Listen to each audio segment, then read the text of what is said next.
Hi, my name is Kurt Seidels, and on behalf of Maxford USA in Paramount, California, it's my privilege to present this fourth in a series of videos about the Maxford USA F2B Bristol Fighter.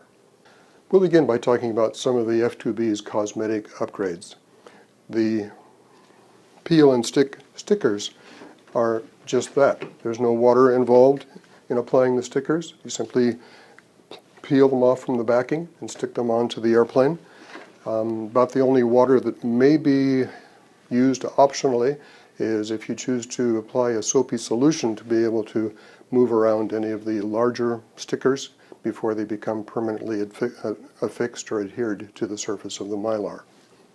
And as explained in the third video of this series, wingtip skids are included with the model.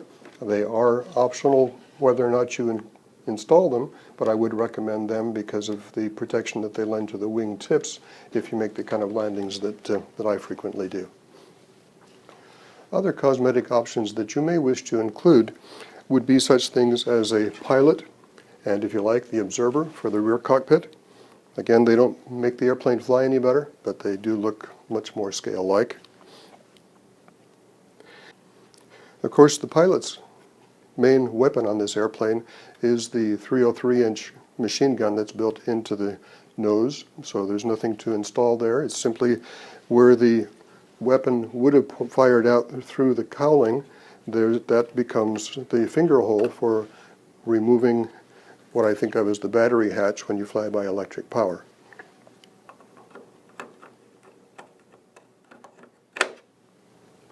But you do have the choice of an optional twin or single machine gun to use so that the observer becomes a sting in the tail, which is one of the things that set apart the F2B from the other fighters in the field. This is a big enough airplane that there were two people in it, the observer, who was also the rear gunner, as well as the pilot. That helped make it a very defensible aircraft. There's even a pair of optional bomb racks that you may choose to install under the wing. A rack for each side of the underwing surface, along with a total of 8 bombs, 4 on each side, that you may elect to install on this airplane. Again, they help the scale appearance. They don't make it fly a bit better. In fact, there's a little bit of drag involved with the bombs, but they sure look cool. And for fine detail, you have the option of adding a pilot's windshield and the pilot's gun sight to the under surface of the center section.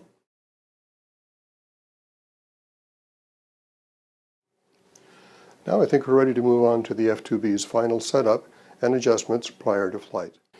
But first, as a reminder, the instruction manual for the F2B is available at no charge on the Maxford USA website. That's at www.maxfordusa.com. Simply click on the icon for the F2B, then on the web page dedicated to the F2B, click on the link to open the instruction manual. Once the instruction manual is open, you can use your keyboard to enter the page number you may want to jump to immediately, as shown here. Then as you press the Enter key, you will be immediately taken to whatever page it is that you've entered within that document. If you're following along in the instruction manual, I suggest you turn to page 22 now. As with any aircraft, how the F2B responds to your control inputs depends on where you locate the CG and the amount of control throws that you set up on the ailerons, the elevators, and the rudder. Now, to some degree, the amount of deflection and even the CG are a matter of personal taste. When I test fly any new model, I like to have a little bit of extra safety margin, so I made it just a tad nose heavy, and I put in a little more control throw than you probably would like to have after you become familiar with the airplane.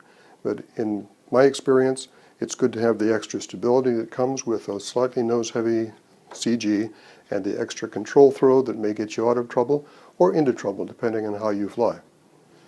If you use my recommended control throws and CG, you might prefer to add a little bit of exponential to soften the control throws around center. You might even want to add a dual rate switch so that while you're in the air you can reduce the amount of control throw from the max 100% recommended control throws to maybe 50 or 60%. For this video, we've asked a friend of ours, Jim Feldman, to do some flying for us with an airplane that's had some experience, shall we say. It's got a few dings and bumps here and there.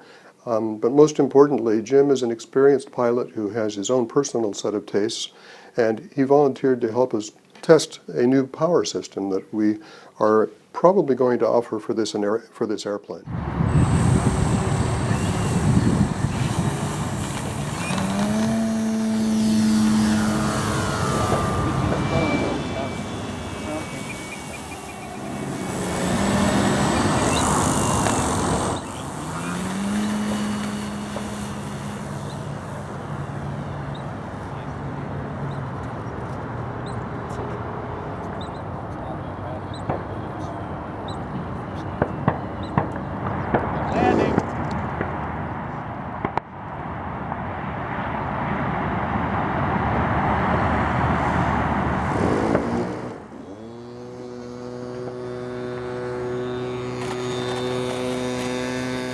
I'd like to introduce Jim Feldman, the test pilot of the F2B Bristol Fighter.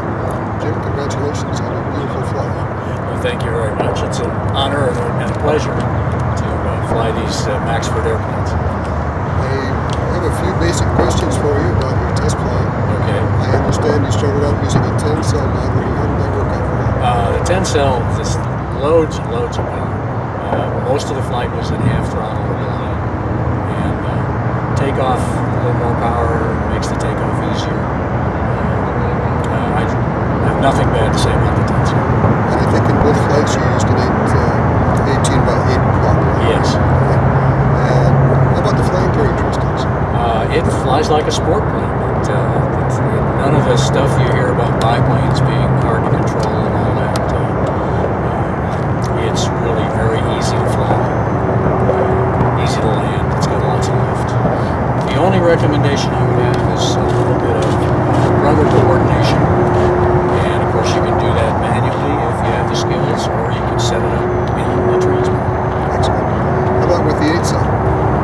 The 8-cell, we were still using the 18.8 prop, and that's really too small for the 8-cell. But I would expect to fly pretty much like the 10-cell, but not quite as much excess power. Thank you. Stall characteristics? Very benign. It's a straight wing, and you get too slow, it basically just pushes. Speaking of slow, I understand there's lots of rigging on this. How does it slow down? Oh, yeah, it's pretty draggy. Landings require to hold about a quarter to a third throttle. That's for a wheel landing. You can slow it down more for a tail down, 3-point landing, but I wouldn't do that until I'm a foot off the ground or something. Thank you. Aileron response is comfortable? Very good. Okay. So we'll make a point of having on our instructions the amount of throw that you would recommend. Obviously it worked out very well for you. Yes, it does. Anything else to add about the flying characteristics of this airplane? No, I think it flies a lot easier than it looks like it should, and I don't think anyone should be afraid of it. I can testify that it goes together a whole lot easier than it looks like it should. Yeah, good. Right. Well, thank you very much, Jim. Thank you. We're grateful to Jim for giving us some useful video for this presentation and for helping us to evaluate this new motor. Here are the recommendations that Jim came up with for his preferred flying style, his skill level and comfort level. There's quite a reduction in throws and a bit of a change in the CG from what we recommend. Again, please feel free to personalize this airplane once you've done your initial test flights so that it feels right to you for your skill level, for your comfort level. Both Jim Feldman and I agree that this airplane is surprisingly easy and comfortable to fly. I think part of it is that this fuselage is pretty much centered between the upper and lower wings, and both the upper and lower wings are virtually identical. They're constant chords, so the stall characteristics are very gentle, and the two wings, upper and lower, tend to average as a single mid-body wing that makes it fly pretty much like an aileron trainer. We invite you to also go to the Academy of Model Aeronautics website. The February 2015 issue has a review on the F2B, and there's a link to their YouTube video that shows that as well. From my personal experience flying the F2B Bristol Fighter, I have only a few suggestions or hints that I'd like to offer. First, since I learned how to fly on slope-soaring gliders, I like to say wind is our friend. However, wind is not always our friend when it comes to trying to handle a tail dragger on the ground. So you'll find that, like any other tail dragger type airplane, this airplane does want to weather vane into the wind. So when you're taking off and landing, I'd recommend that you do try very hard to go into the wind, and the airplane will behave very comfortably for you. Flying from a grass field, as shown in AMA's video, also helps because the grass tends to grab onto the tail skid and help to give it some directional stability.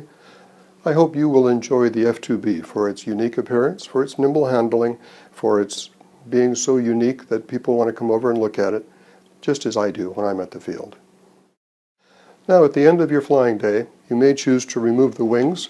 That's easily done by disconnecting these clevises, two on the bottom and two on the top of each wing panel, and then the wing panels simply slide off, a left and a right pair. But I found that it isn't always necessary. I happen to enjoy driving a Toyota Sienna minivan.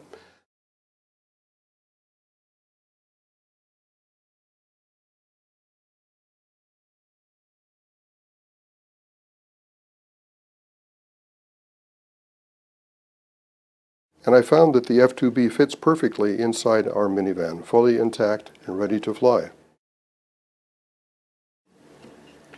This completes our fourth video in this series. We invite you to subscribe to our YouTube channel.